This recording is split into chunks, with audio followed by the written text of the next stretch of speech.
नमस्कार। प्रेरणादायक कहानी में आप सभी का हार्दिक स्वागत, अभिनंदन। आज के इस वीडियो में आप सभी के समक्ष प्रस्तुत है एक प्रेरणादायक कहानी जिसका शीर्षक है धरती फट रही है। बढ़ते हैं कहानी की तरफ। बहुत समय पहले की बात है। किसी जंगल में एक गधा बरगद के पेड़ के नीचे लेटकर आराम कर रहा था।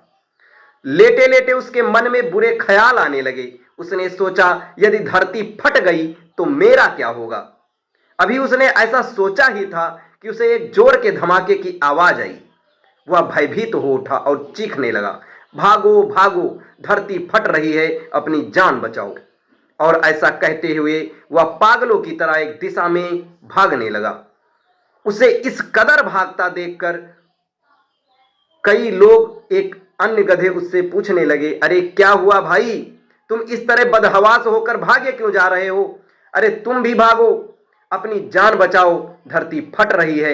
ऐसा चीखते हुए वह भागता रहा। यह सुनकर दूसरा गधा भी डर गया और उसके साथ भागने लगा। अब तो वह दोनों एक साथ चिल्ला रहे थे, भागो भागो, धरती फट रही है, भागो भागो। देखते देखते सैकड़ों गधे इस बात को दोहराते हुए उसी दिशा में भागने लगे। गधों को इस तरह भागते देख अन्य जानवर भी डर गए। धरती फटने की खबर जंगल में लगी आग की तरह फैलने लगी और जल्द ही सबको पता चल गया कि धरती फट रही है।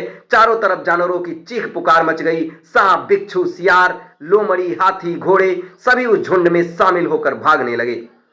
जंगल में फैले इस हो हल्ले को सुनकर अपनी गुफा में विश्राम कर रहा जंगल का राजा शेर बाहर निकला। उसे अपनी आंखों पर यकीन नहीं हुआ कि सारे जानवर एक ही दिशा में भागे जा रहे हैं। वह उछलकर सबके सामने आया और गूंजती हुई दहाड़ के साथ बोला, यह क्या पागलपन है, कहां भागे जा रहे हो तुम सब? महाराज, धरती फट रही है, आप भी अपनी जान बचाइए, झुंड में आगे खड़ा बंदर बोला। किसने कहा ये सब? शेर ने प्रश्न किया। सब एक दूसरे का मुंह देखने लगे। फिर बंदर बोला, मुझे तो ये बात चीते ने बताई थी। चीते ने कहा, मैंने तो ये पक्षियों से सुना था। और ऐसे करते करते पता चला कि ये बात सबसे पहले गधे ने बताई थी। गधे को महाराज के सामने बुलाया गया। तुमको कैसे पता चला कि धरती फट रही है? शेर ने गुस्से में पूछा। मैंने अपने कानों से धरती के फटने की आवाज सुनी महाराज, गधे ने डरते हुए उत्तर दिया। ठीक है, चलो, मुझे उस जगह ले चलो और दिखाओ कि धरती कहां से फट रही है। ऐसा कहते हुए शेर गधे को उस तरह ढकेलता हुआ ले जाने लगा। बाकी जानवर भी उनके पीछे चल दिए और डर डर कर उस ओर बढ़ने लगे। बरगद के पास पहुंचकर गधा बोला, हुजूर, मैं यहीं सो रहा था कि तभी जोर से धरती फटने की आवाज आई। मैंने खुद उड़ती हुई धूल देखी और भागने लगा। शेर ने आसपास जाकर देखा, सारा मामला समझ गया। उसने सभी को संबोधित करते हुए बोला, यह गधा महामूर्ख है।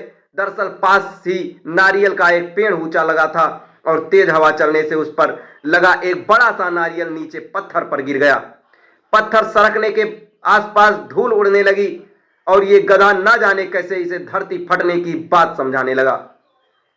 शेर ने बोला और ये बोलना ही जारी रखा, पर भाइयों, ये तो गधा है, पर क्या आपके पास भी अपना दिमाग नहीं है?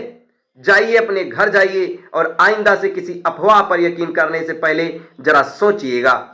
दोस्तों, हमारे जीवन में कई बार ऐसा होता है, हम किसी अफवाह को सुनते हैं और उस पर यकीन कर बैठते हैं और र्यूमर्स की चपेट में आकर हम कई बार ज्यादा पैसों की लालच में अपनी गाढ़ी कमाई भगेड़ू कंपनियों में लगा देते हैं।